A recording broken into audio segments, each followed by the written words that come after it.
И най-важното, господа, този, който в момента ме мисли, че съм луд, му пожелавам да му се случи това, което бе причината да изпълня тази операция в този днешен ден и час на 11 юни 2015 лето.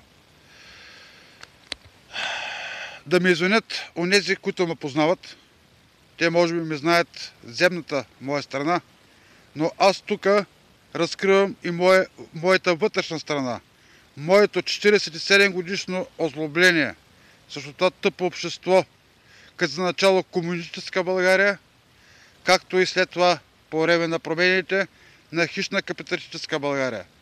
Но при мен вече търпението е на изчерпване.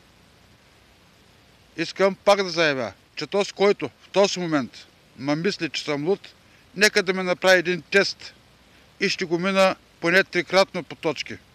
Тест за интелигентност и други различни неща.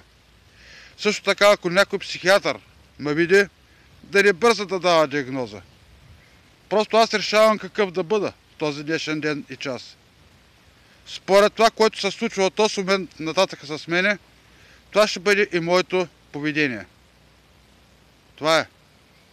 За да бъдем нормални и кротки хора, аз не страдам. За да бъда кротък и нормален човек от този момент нататъка и да не се готви за отмъщение, просто моят живот се променя на 180 градуса.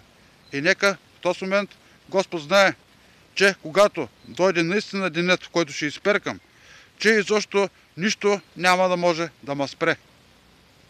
Амин.